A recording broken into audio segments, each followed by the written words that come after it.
बंधुओं, आज की यह कथा हर कोई नहीं सुन सकता। इसे पूरा वही भक्त सुन पाता है जिसके मन में भगवान शिव के लिए सच्चा प्रेम, सच्चा विश्वास और सच्ची भक्ति होती है। क्योंकि भक्तों, इस पवित्र कथा को सुनने मात्र से भगवान शिव की ऐसी विशेष कृपा प्राप्त होती है जो हर किसी के भाग्य में नहीं लिखी होती।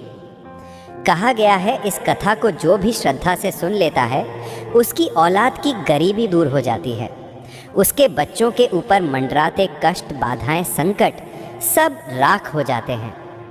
औलाद की लंबी उम्र, घर परिवार की समृद्धि, जीवन में शांति और सहजता, ये सब महादेव स्वयं प्रदान करते हैं। लेकिन भक्त बंधुओं, एक बात सदा याद रखना, गरुड़ पुराण में स्पष्ट लिखा है कि कोई भी भक्त अगर किसी भी पवित्र कथा को शुरू करने के बाद बीच में छोड़ देता है तो वह अपने वर्तमान जीवन का सबसे बड़ा पाप कर बैठता है।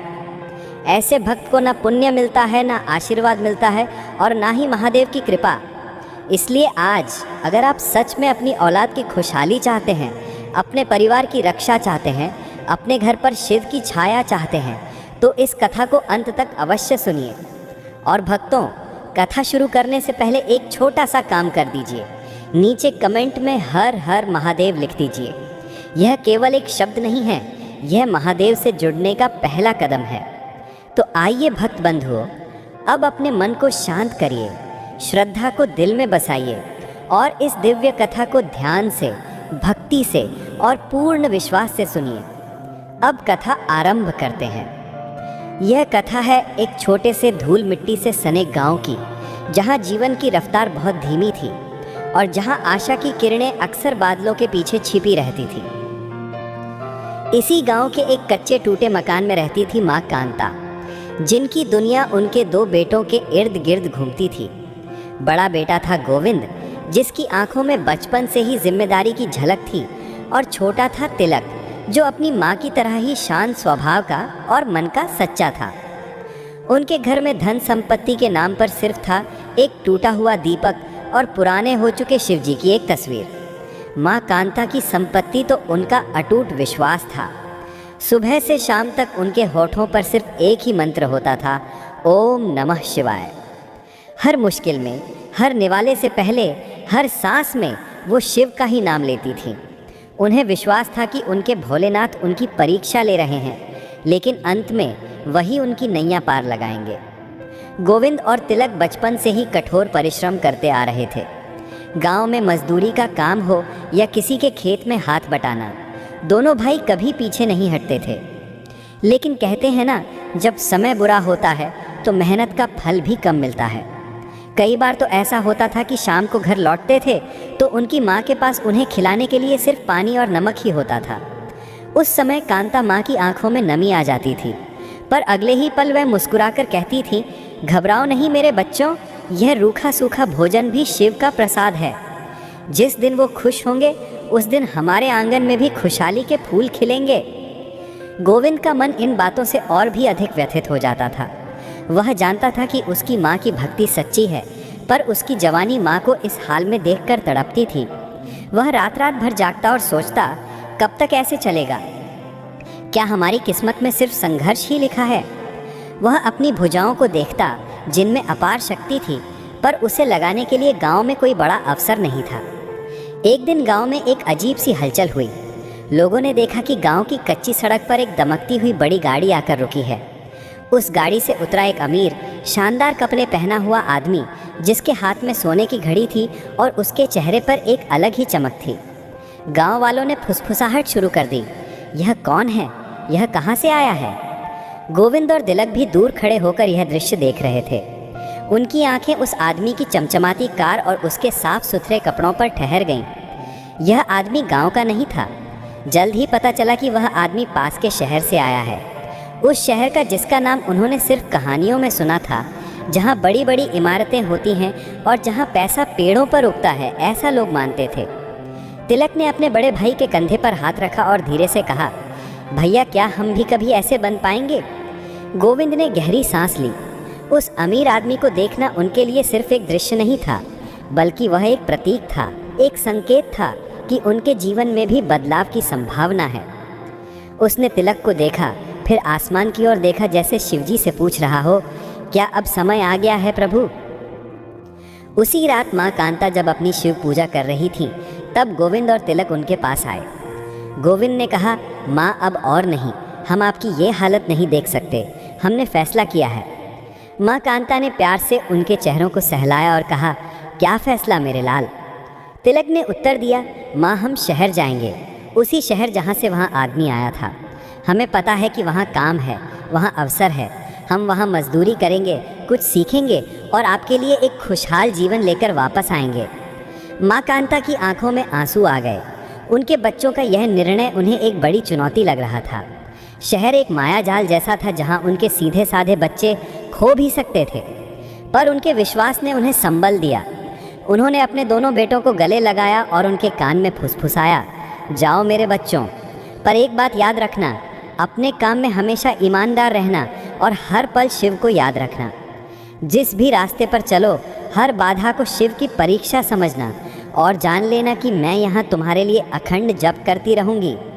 ये बात सुनकर गोविंद और तिलक का संकल्प और भी मजबूत हो गया। अगले दिन सुबह के पहले उजाले में उन्होंने अपनी माँ के चरण छुए और केवल 2 जोड़ी पुराने कपड़े और माँ का दिया हुआ थोड़ा सा सूखा भोजन लेकर एक अज्ञात यात्रा पर निकल पड़े। उनकी पीठ पर सिर्फ एक गठरी थी, पर उनके हृदय में भोलेनाथ का नाम और सपनों का बड़ा बोझ था।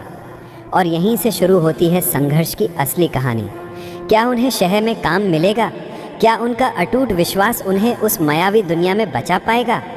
गोविंद और तिलक जब कई दिनों की पैदल यात्रा के बाद शहर की सीमा पर पहुँचे तो उनकी आंखें चौंधिया गईं। ये उनके गांव जैसा बिल्कुल नहीं था। चारों ओर शोर, धुआं, भागते लोग और ऊंची ऊंची इमारतें थीं जो आसमान को छूने की होड़ में लगी थीं। शहर की चमक दमक उन्हें एक पल के लिए तो अचंभित कर गई, पर अगले ही पल इस विशाल और निर्दयी शहर ने उन्हें उनकी छोटी सी औकात का एहसास करा दिया।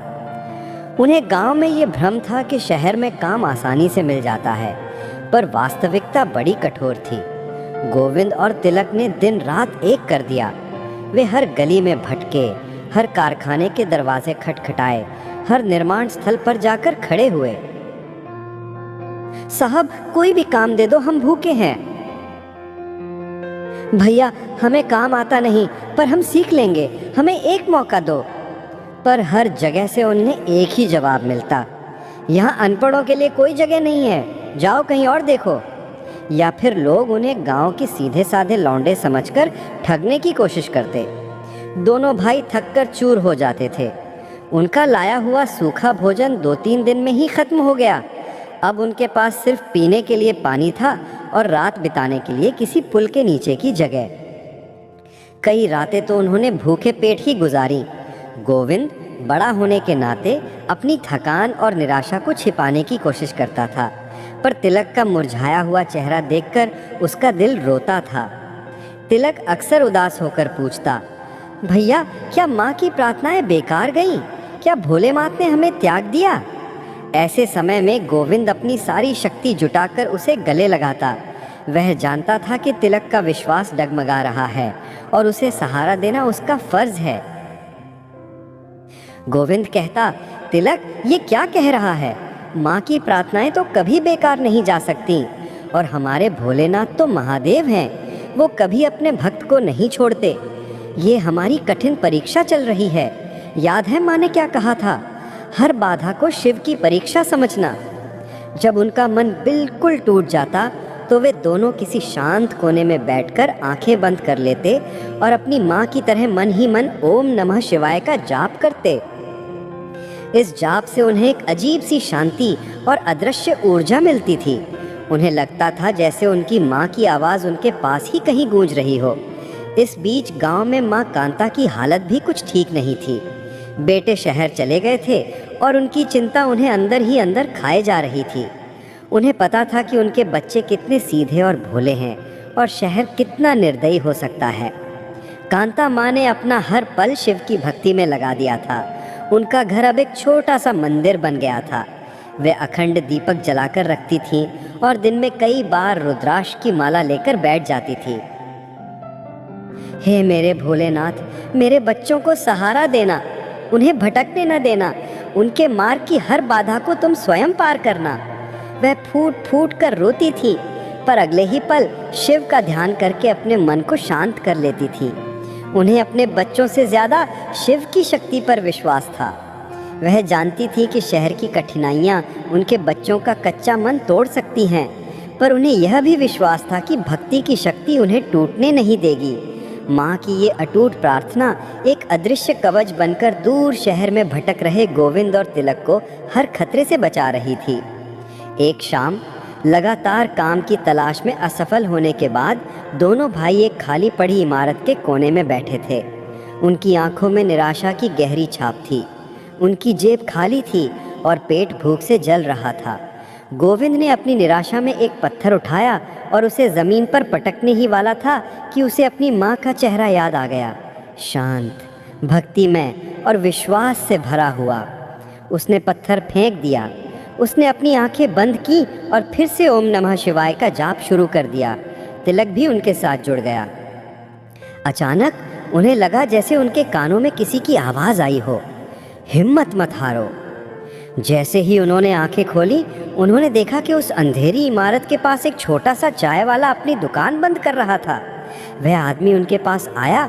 उसने उनकी थकान और मायूसी भांप ली। अरे भाई, तुम दोनों यहाँ ऐसे क्यों बैठे हो?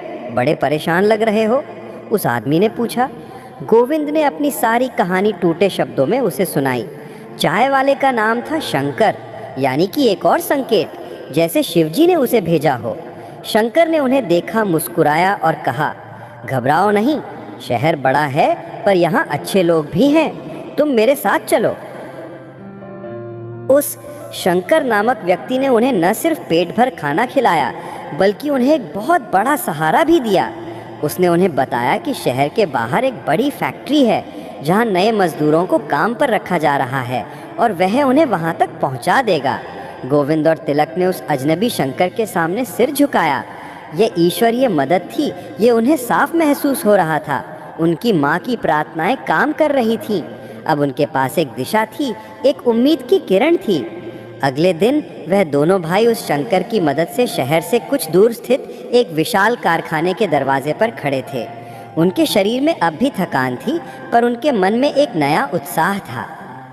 गोविंद और तिलक उस विशाल कारखाने की गेट के सामने खड़े थे। धुएं और मशीनों की गड़गड़ाहट से उन्हें थोड़ी घबराहट हो रही थी, पर अब पीछे हटने का कोई रास्ता नहीं था। उन्होंने गहरी सांस ली और अंदर की ओर कदम बढ़ाए।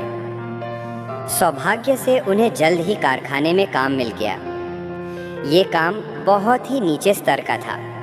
मशीनों के पास खड़े रहकर सामान ढोना, कचरा साफ करना और अन्य मजदूरों के छोटे मोटे काम करना। वेतन बहुत कम था, इतना कि बस पेट भर भोजन और रात में सोने की जगह मिल जाए, पर ये उनके लिए अमृत के समान था। कम से कम अब उन्हें भूखा तो नहीं सोना पड़ेगा। उन्होंने उस काम को शिव की भक्ति मानकर स्वीकार किया। जहां अन्य मजदूर काम चोरी करते या शिकायत करते, वहीं गोविंद और तिलक पूरी ईमानदारी और निष्ठा से काम करते। गोविंद अपनी शारीरिक शक्ति का उपयोग करता और तिलक शांत दिमाग का होने के कारण मशीनों के संचालन को ध्यान से देखता। उनके दिमाग में हमेशा अपनी माँ कांता की बातें गूंजती रहती थी। ईमानदारी और निष्ठा ही तुम्हारी सबसे बड़ी संपत्ति है। वे दोनों भाई बहुत कम सोते थे। दिन में कठोर परिश्रम करने के बाद रात में जब सब सो जाते तो वे चुपके से उठकर कारखाने के पुराने फेंके हुए हिस्सों को इकट्ठा करते। गोविंद ने देखा कि कारखाने में लोहे और कल पुर्जों का काम होता है। हालांकि उन्हें मशीनों के बारे में कुछ खास जानकारी नहीं थी, पर तिलक का दिमाग बहुत तेज था। तिलक, जो हमेशा शांत रहता था, अब मशीनों की भाषा समझने लगा था। वो देखता था कि कौन सा पुर्जा कैसे काम करता है और कौन सा पुर्जा किस कारण खराब होता है। वो छोटे मोटे बेकार पड़े कल पुर्जों को साफ करता और उन्हें वापस जोड़ने की कोशिश करता। ये उनका छिपा हुआ स्कूल था। गोविंद उस छोटे भाई की लगन देखकर प्रसन्न होता। वो उसे हर संभव मदद करता। कभी किसी अनुभवी कारीगर से कोई बात सुन ली तो आकर तिलक को बताता। उनके लिए ये काम सिर्फ पैसे कमाने का जरिया नहीं था, बल्कि ये हुनर सीखने का एक अनमोल अवसर था। कारखाने का एक वरिष्ठ कारीगर था जो अपनी कारीगरी के लिए बहुत मशहूर था। उसका नाम था दामोदर बाबू। वो स्वभाव से थोड़े कड़क थे और किसी को आसानी से सिखाते नहीं थे। एक दिन दामोदर बाबू की एक महत्वपूर्ण मशीन खराब हो गई। बड़े बड़े कारीगरों ने उसे ठीक करने की कोशिश की, पर सफलता नहीं मिली। कारखाने का उत्पादन रुक गया, जिससे सबको चिंता होने लगी। गोविंद और तिलक दूर खड़े होकर ये सब देख रहे थे। तिलक ने ध्यान से उस टूटे हुए पुर्जे को देखा जिसे कारीगरों ने अलग रख दिया था। गोविंद ने उससे मना किया, तिलक तू क्यों रिस्क ले रहा है, ये बड़े कारीगरों का काम है। पर तिलक के मन में एक अजीब सा विश्वास था। उसने धीरे से दामोदर बाबू के पास जाकर विनम्रता से पूछा, बाबूजी, क्या मैं इस पुर्जे को एक बार देख सकता हूँ? दामोदर बाबू को उस मजदूर के साहस पर थोड़ा गुस्सा आया, पर जब उन्होंने तिलक की आंखों में निष्ठा और ज्ञान की प्यास देखी तो वो शांत हो गए। जा देख ले, वैसे भी अब तो ये कबाड़ ही है, उन्होंने व्यंग्य से कहा। तिलक ने पुर्जे को उठाया। उसने उसे साफ किया। अपनी सालों की मेहनत से सीखे गए अनुभव के आधार पर उसमें एक छोटी सी कमी पहचानी और अपने औजारों, जो उसने कबाड़ से ही बनाए थे, उसे ठीक करने की कोशिश की। कुछ देर की मशक्कत के बाद उसने वो पुर्जा लाकर दामोदर बाबू को दिया। दामोदर बाबू ने झुंझलाहट में वो पुर्जा मशीन में लगाया और उसे चालू किया, और फिर चमत्कार हुआ। जो मशीन घंटों से बंद थी, वो सहजता से चलने लगी। दामोदर बाबू की आंखें आश्चर्य से खुली रह गईं। उन्होंने तिलक को ऊपर से नीचे तक देखा। उन्हें विश्वास नहीं हुआ कि जिस काम को बड़े बड़े कारीगर नहीं कर सके, वो इस भोले भाले गांव के लड़के ने कर दिखाया। उन्होंने पूछा, ये तुमने कैसे किया बालक? तिलक ने सिर्फ इतना कहा, बाबूजी, मैंने इसे रोज देखा है, ये कैसे काम करता है। ये सब महादेव की कृपा है, और मैंने बस अपनी माँ की शिक्षा याद रखी कि काम को मन से करो। उस दिन के बाद गोविंद और तिलक का मान सम्मान कारखाने में बढ़ गया। दामोदर बाबू ने उन्हें अपना शिष्य बना लिया। उन्होंने उन्हें कठिन और नया हुनर सिखाना शुरू किया। दोनों भाई अब केवल मजदूर नहीं थे, वे कुशल कारीगर बनने की राह पर थे। गोविंद जहां अब प्रबंधन और व्यवस्थापन के गुण सीख रहा था, वहीं तिलक मशीनरी और तकनीकी ज्ञान में पारंगत होता जा रहा था। उन्हें पता चल गया था कि यह शिव का ही दिया हुआ अवसर है। गांव में माँ कांता को अभी भी उनके बेटों की कोई खबर नहीं मिली थी। वो अपने घर में आंसू और भक्ति के बीच झूल रही थी। पर एक रात उन्होंने सपने में देखा कि शिवजी स्वयं उनके सामने खड़े हैं और मुस्कुरा रहे हैं। उन्होंने कांता माँ से कहा, तुम्हारे बच्चों पर मेरी कृपा है। उनका विश्वास और तुम्हारा जप उन्हें सही मार्ग पर ले जा रहा है। अब चिंता मत करो। माँ कांता सुबह उठी तो उनका मन शांति और आनंद से भरा हुआ था। उन्हें पता था कि अब उनके बच्चों को रास्ता मिल चुका है। गोविंद और तिलक ने अब पर्याप्त पैसा बचा लिया था और मास्टर कारीगरी सीख ली थी। शहर ने उन्हें तोड़ना चाहा था, पर उन्होंने शहर से सीखना चुना था। अब समय आ गया था वापस लौटने का, पर सिर्फ वापस लौटने का नहीं, बल्कि एक सपने को साकार करने का। एक शुभ दिन गोविंद और तिलक ने कारखाने के मालिक और दामोदर बाबू से आशीर्वाद लिया और वापस अपने गांव की ओर चल दिए। जब वे अपने पुराने मिट्टी वाले घर के सामने पहुँचे तो उन्होंने देखा कि उनकी माँ कांता माँ घर के दरवाजे पर बैठकर शिव का जाप कर रही थीं। जैसे ही माँ ने अपने बेटों को स्वस्थ, सफल और आत्मविश्वास से भरपूर देखा तो उनके हाथों से रुद्राक्ष की माला गिर गई। वह दौड़कर अपने बेटों से लिपट गई। यह मिलन सिर्फ माँ और बेटों का मिलन नहीं था, यह भक्त और भगवान की कृपा का मिलन था। कांता माँ ने तुरंत भोलेनाथ का धन्यवाद किया, जिनके नाम पर उन्होंने वर्षों तक उपवास और जप किया था। लेकिन गोविंद और तिलक सिर्फ माँ से मिलने नहीं आए थे, वे एक बड़ा उद्देश्य लेकर आए थे। गोविंद ने अपनी माँ को बताया, माँ, हम वापस आ गए हैं, पर अब मजदूरी करने नहीं। हम यहाँ पर अपनी नई शुरुआत करेंगे। हम शहर में जो हुनर सीख कर आए हैं उससे अपने गांव की तस्वीर बदलेंगे। दोनों भाइयों ने अपनी छोटी सी जमा पूंजी का उपयोग करके अपने घर के पीछे के एक छोटे से खाली हिस्से में एक छोटी सी कार्यशाला बनाने का फैसला किया। उन्होंने शहर से कुछ ज़रूरी मशीनें और औजार खरीदे। उनका विचार था कि वे आसपास के किसानों के लिए कृषि उपकरण बनाएंगे और गांव वालों के लिए छोटी मोटी मरम्मत का काम करेंगे। उन्होंने अपनी कार्यशाला का नाम रखा शिव शक्ति उद्योग। गांव वालों ने जब उन्हें धूल मिट्टी में काम करते देखा तो शुरू में उन्होंने उनका मजाक उड़ाया। अरे देखो, शहर से लौटे हैं और फिर से लोहे पीट रहे हैं। इन दो अनपढ़ों ने क्या सोचा है? गांव में भला कौन सी कंपनी चलेगी? पागल हो गए हैं। इन्हें तो शहर में रहकर बड़ा वेतन कमाना चाहिए था। लेकिन गोविंद और तिलक ने किसी की परवाह नहीं की। उन्हें पता था कि उनका काम ही उनकी पहचान बनेगा। कांता माँ ने उन दोनों को बल दिया। वह हर सुबह कार्यशाला में जाकर गंगा जल छिड़कती थी और शिव का आवाहन करती थी। शुरुआत बहुत कठिन थी। गांव में बिजली की समस्या थी, कच्चा माल लाने में बहुत खर्चा आता था और सबसे बड़ी बात, गांव वालों का अविश्वास। लोगों को शहर की बनी चीज़ों पर ज़्यादा भरोसा था, ना कि इन दो नए लड़कों पर। एक बार उन्होंने एक उत्कृष्ट हल यानी कि हल चलाने का उपकरण बनाकर एक बड़े किसान को दिया। किसान ने कुछ दिन इस्तेमाल किया और फिर वह हल टूट गया। किसान गुस्से में कार्यशाला में आया और चिल्लाने लगा। किसान ने कहा, तुम दोनों ने मेरा समय और पैसा बर्बाद कर दिया। तुम्हारी ये शिव शक्ति किसी काम की नहीं है। गोविंद और तिलक पर यह आरोप एक बड़े वज्रपात जैसा था। उनका दिल टूट गया। रात को दोनों भाई कार्यशाला में बैठकर सोचते रहे। तिलक ने उदास होकर कहा, भैया, शायद गांव में काम शुरू करने का हमारा फैसला गलत था। गोविंद ने गहरी सांस ली। वह जानता था कि अब विश्वास दिखाने का समय है। अगले दिन गोविंद उस किसान के पास गया। उसने विनम्रता से पूछा कि हल कहाँ टूटा है। उसने देखा कि हल उनकी कारीगरी के कारण नहीं, बल्कि किसान द्वारा गलत तरीके से उपयोग करने के कारण टूटा था। इसके बावजूद गोविंद ने किसान से कोई बहस नहीं की। गोविंद ने कहा, बाबूजी, मैं मानता हूँ कि हमारी चीज़ में कमी रही होगी। आप ये हल हमें वापस दे दीजिए। मैं इसे बिना कोई पैसा लिए आपके लिए नया बना दूंगा और इस बार ये पहले से भी मजबूत होगा। यह बात सुनकर किसान हैरान रह गया।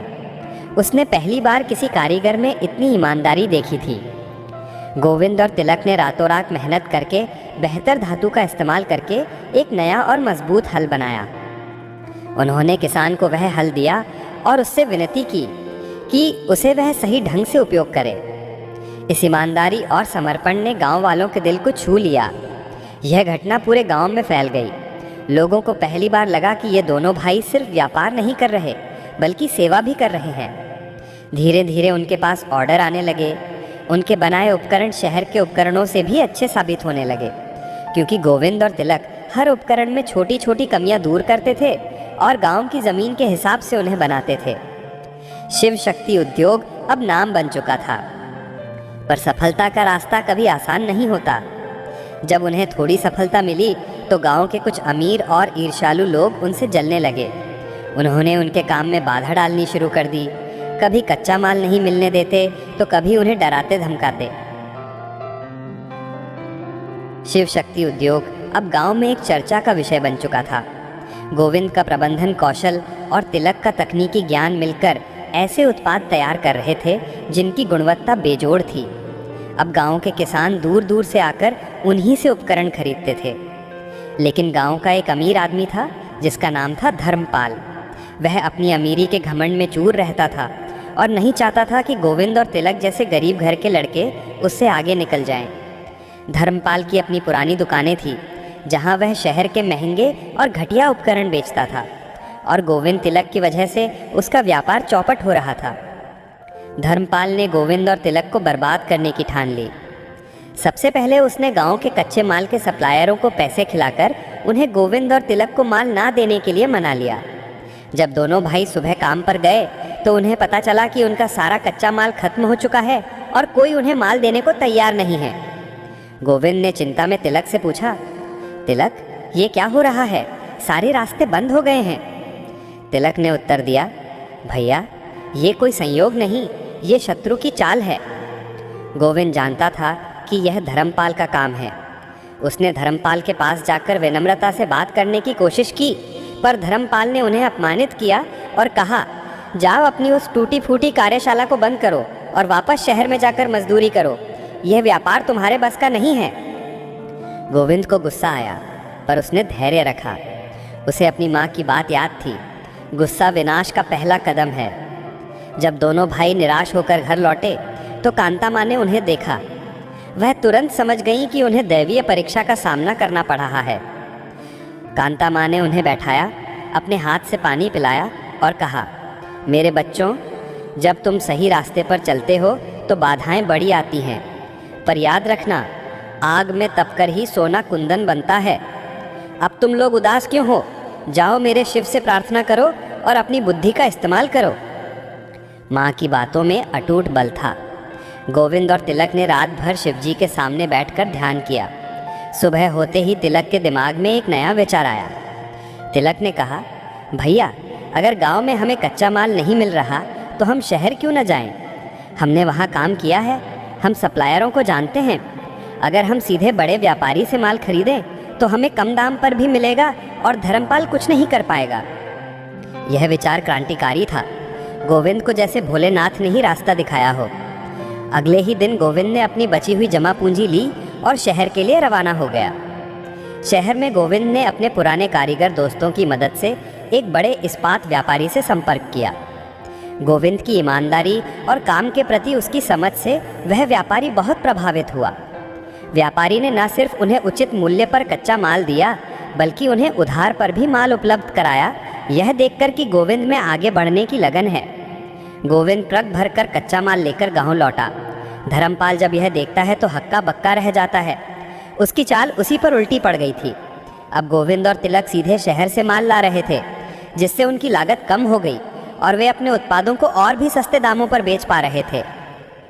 शिव शक्ति उद्योग अब रोकने वाला नहीं था। वे अब दिन रात काम करते थे। उन्होंने न सिर्फ किसानों के लिए उपकरण बनाए, बल्कि गांव के युवा बेरोजगारों को भी अपने साथ काम पर लगाना शुरू कर दिया। उन्होंने उन्हें हुनर सिखाया और बेहतर वेतन दिया। देखते ही देखते उनकी कार्यशाला एक छोटी कंपनी में बदल गई। अब गांव में एक नई चर्चा शुरू हो गई थी। गोविंद और तिलक सिर्फ अपने लिए नहीं, पूरे गांव के लिए काम कर रहे हैं। उनकी माँ की भक्ति देखो, शिवजी ने उनका हाथ पकड़ लिया है। गोविंद और तिलक ने अपनी कमाई से सबसे पहले अपने कच्चे घर को पक्का बनवाया और उसमें कांता माँ के लिए एक सुंदर शिव मंदिर बनवाया। माँ कांता ने जब अपने बच्चों की सफलता और उनका यह परोपकारी भाव देखा तो उनकी आंखों से आनंद के आंसू बह निकले। गोविंद और तिलक अब केवल सफल व्यापारी नहीं थे, वे गांव के आदर्श बन चुके थे। धर्मपाल की अमीरी अब ईर्ष्या में सिमट कर रह गई थी, जबकि गोविंद और तिलक की ईमानदारी ने उन्हें जनता का सम्मान दिला दिया था। शिव शक्ति उद्योग अब सिर्फ एक कार्यशाला नहीं, बल्कि उम्मीद की किरण बन चुका था। गोविंद और तिलक ने अपनी सफलता का श्रेय हमेशा अपनी माँ की भक्ति और भोलेनाथ की कृपा को दिया। उनका मानना था कि वे सिर्फ माध्यम हैं, काम तो महादेव करवा रहे हैं। गोविंद ने अब व्यापार विस्तार पर ध्यान देना शुरू किया। उन्होंने देखा कि उनके उत्पाद की गुणवत्ता आसपास के अन्य कस्बों में बिकने वाले सामान से कहीं बेहतर है। तिलक ने एक अद्भुत यंत्र बनाया। चूंकि गांव में बिजली की समस्या रहती थी, तिलक ने कृषि के लिए एक ऐसा यंत्र विकसित किया जो कम ऊर्जा का उपयोग करके अधिक काम कर सके। इस अभिनव उपकरण की खबर आसपास के जिलों में फैल गई। किसानों ने इसे भोले बाबा का यंत्र कहना शुरू कर दिया, क्योंकि ये संकट में काम आता था। एक दिन जिला मुख्यालय से एक सरकारी अधिकारी उनके गांव आया। यह अधिकारी कृषि विभाग का था और वह उस कम ऊर्जा वाले उपकरण के बारे में सुनकर आया था। अधिकारी ने उनकी कार्यशाला देखी। गोविंद के प्रबंधन और तिलक के ज्ञान से वो बहुत प्रभावित हुआ। अधिकारी ने गोविंद से कहा, गोविंद जी, आपका ये उपकरण क्रांतिकारी है। इससे हमारे पूरे ज़िले के छोटे किसानों को बहुत लाभ होगा। हम आपको बड़े ऑर्डर देना चाहते हैं ताकि आप इसे सरकारी रियायती दर पर किसानों तक पहुंचा सकें। ये गोविंद और तिलक के लिए बहुत बड़ा अवसर था। ये सिर्फ बड़ा व्यापार नहीं था, बल्कि ये पूरे क्षेत्र की सेवा करने का मौका था। गोविंद ने तुरंत उस ऑर्डर को स्वीकार किया, पर शर्त ये थी कि उन्हें बहुत बड़ी मात्रा में माल का उत्पादन करना था, जिसके लिए उन्हें बड़ी मशीनें लगानी थीं और ज़्यादा मजदूर रखने थे। ये सबसे बड़ी चुनौती थी।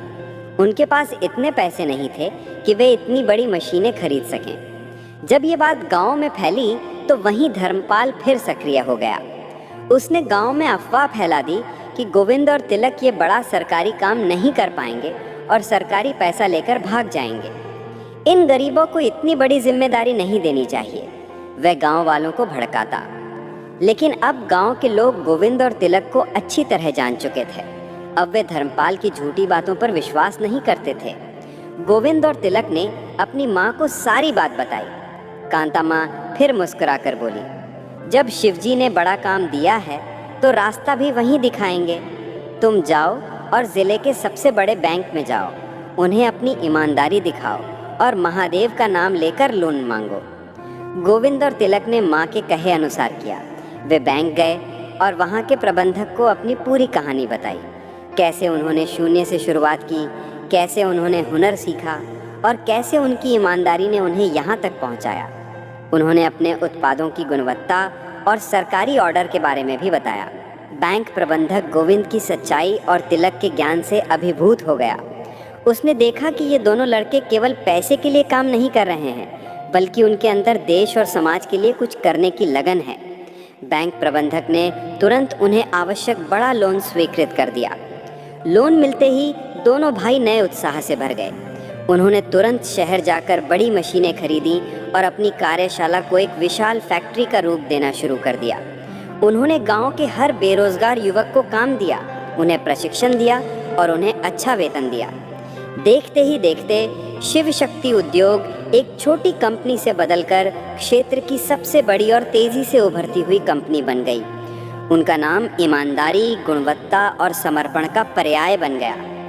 गोविंद और तिलक अब गांव के सिर्फ सफल लोग नहीं थे, वे उदाहरण थे। लोग अपने बच्चों को उनकी कहानी सुनाते थे। देखो, गोविंद और तिलक को देखो, उनके पास कुछ नहीं था, पर उन्होंने भोलेनाथ पर भरोसा रखा और आज वो कहाँ हैं। माँ कांता का सम्मान गांव में सबसे ऊंचा हो गया। लोग दूर दूर से आकर उनसे आशीर्वाद लेते थे।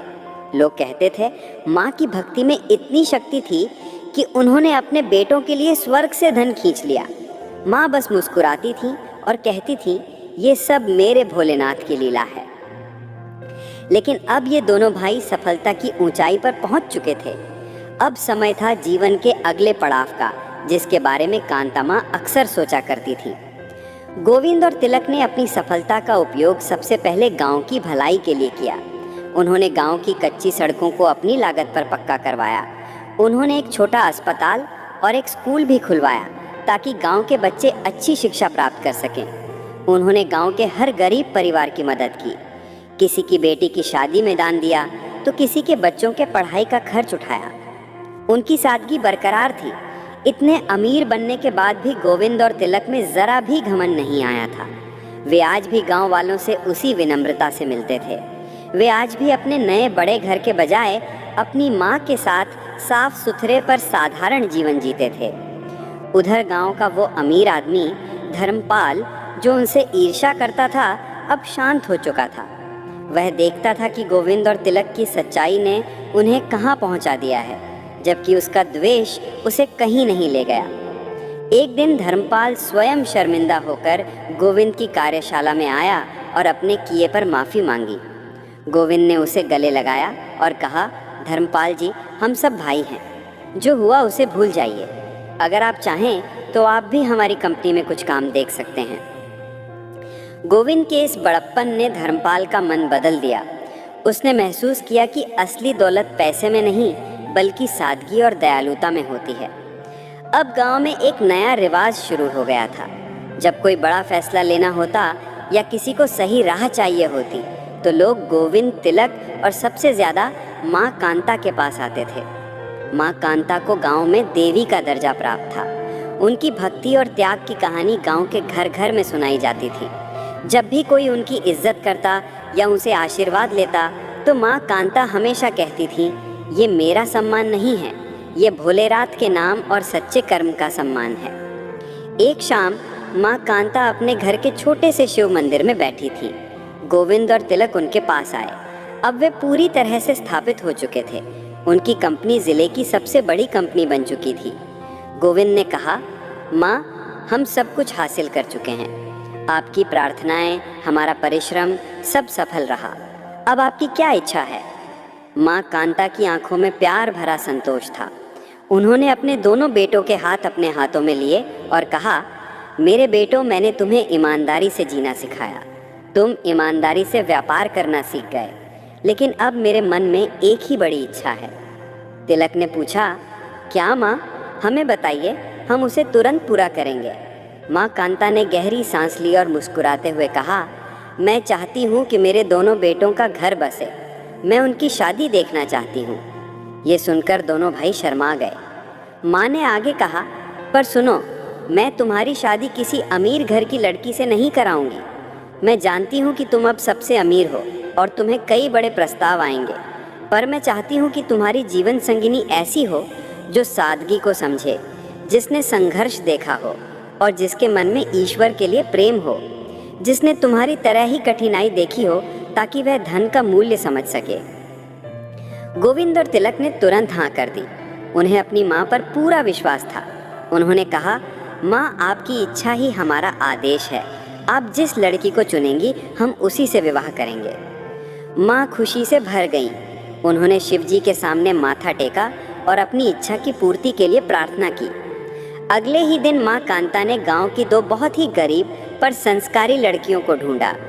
एक लड़की का नाम पल्लवी था, जो सरलता की मूर्ति थी, और दूसरी लड़की का नाम रचना था, जो सेवा भाव से भरी हुई थी। दोनों ही लड़कियां मेहनती थीं और ईश्वर पर अटूट विश्वास रखती थीं। जब गांव वालों को पता चला कि जिले के सबसे बड़े उद्योगपति गोविंद और तिलक गांव की दो गरीब पर नेक लड़कियों से विवाह करने जा रहे हैं, तो सब आश्चर्यचकित रह गए। अमीर और घमंडी लोग तो इस फैसले पर हंसे, पर साधारण जनता ने कांता माँ की सादगी और बेटों की विनम्रता को सलाम किया। कांता माँ ने धन के दिखावे से दूर पूरी तरह भक्तिमय और सादगीपूर्ण विवाह समारोह आयोजित करने का फैसला किया। उन्होंने कहा कि यह विवाह शिव की कृपा से हो रहा है, इसलिए इसमें सांसारिक आडंबर की कोई जगह नहीं होगी। विवाह की तैयारियां शुरू हुईं। उनका बड़ा और पक्का घर फूलों और शिव के भजनों से गूंज उठा। गोविंद का विवाह पल्लवी से और तिलक का विवाह रचना से तय हुआ। सबसे पहले कांता माँ ने दोनों बेटों और उनकी होने वाली बहुओं को शिव मंदिर में बुलाया। उन्होंने कहा, देखो बच्चों, तुम धनवान बन गए हो, पर इस धन का असली मूल्य तभी है जब तुम इसे शिव के चरणों में रखकर देखो। तुम सब वादा करो कि चाहे कितनी भी संपत्ति आ जाए, तुम कभी सादगी और सेवा भाव को नहीं छोड़ोगे। चारों ने एक साथ शिवलिंग को छूकर ये अटूट वादा किया। विवाह का दिन आया। गांव के छोटे बड़े अमीर गरीब सभी लोग इस अनोखे विवाह में शामिल हुए। गोविंद और तिलक, जो अब महंगे सूट पहन सकते थे, उन्होंने साधारण पर सुंदर पारंपरिक पोशाकें पहनी। दुल्हने पल्लवी और रचना भी भारी गहनों के बजाय अपनी सरलता और सुंदरता में दैवी लग रही थीं। विवाह का सबसे खास हिस्सा था कांता माँ ने हवन करवाया, जिसमें शिव पार्वती की स्तुति की गई।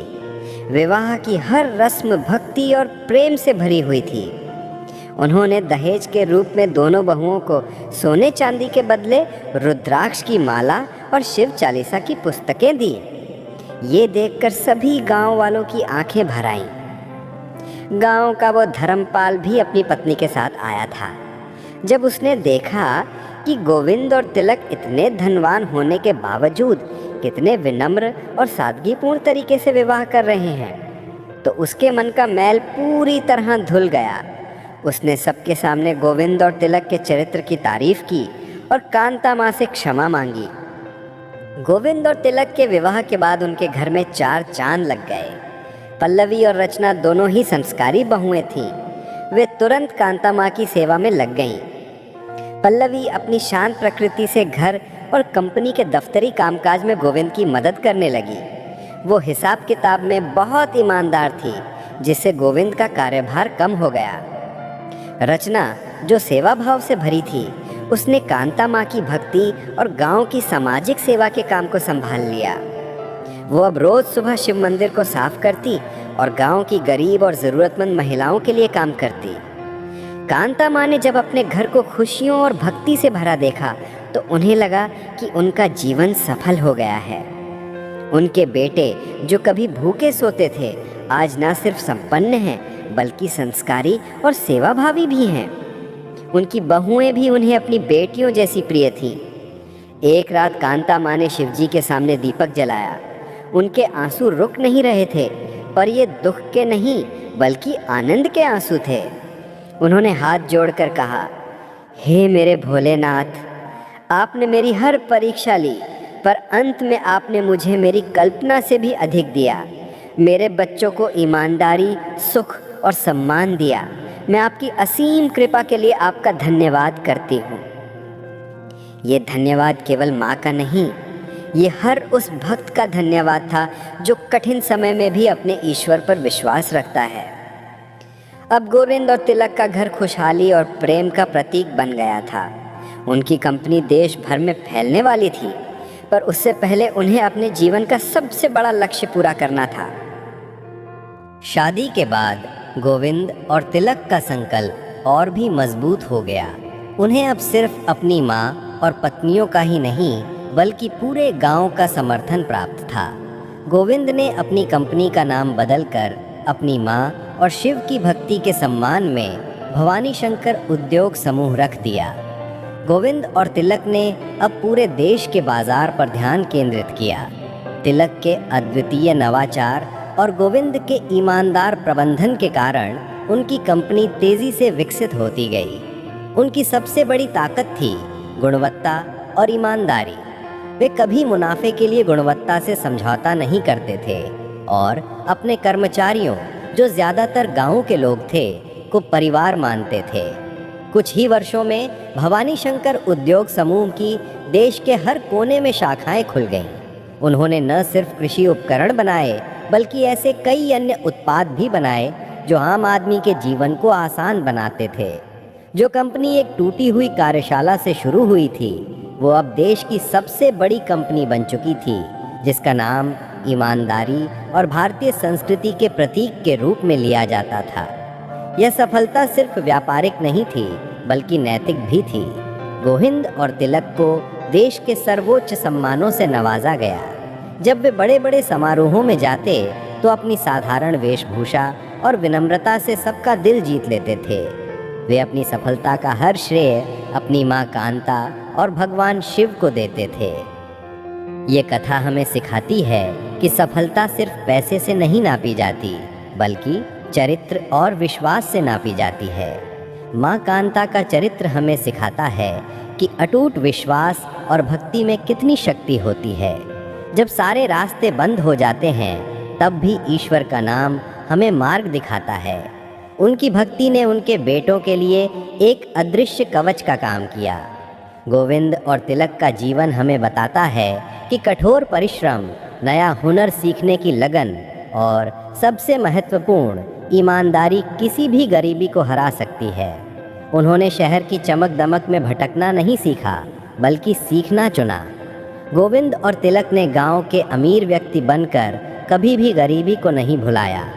उन्होंने अपनी संपत्ति का उपयोग समाज की भलाई के लिए किया और यही कारण था कि उन्हें पैसे से ज़्यादा सम्मान मिला।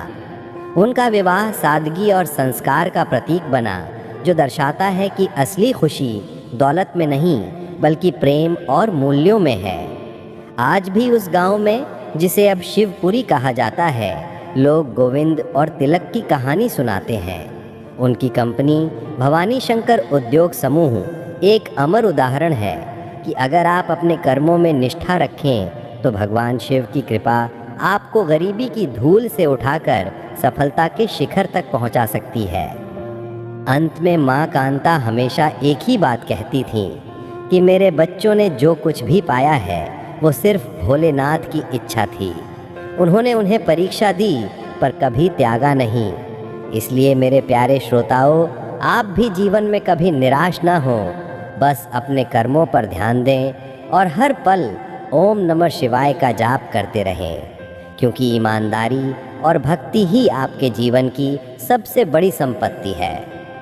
भक्त बंधुओं, ऐसी भक्ति भरी कथाएं रोज़ सुननी चाहिए, क्योंकि कथा सुनने से केवल पुण्य नहीं मिलता, कथा मन को शांति देती है, जीवन को एक नई सीख देती है और हमारे भीतर भक्ति का एक मधुर प्रकाश जगा देती है। कथा सुनने वाला कभी अकेला नहीं रहता, क्योंकि उसके साथ महादेव की कृपा की छाया चलती है। और अब भक्त बंधुओं, अंत में मेरी एक सच्ची, सरल और हृदय से निकली प्रार्थना।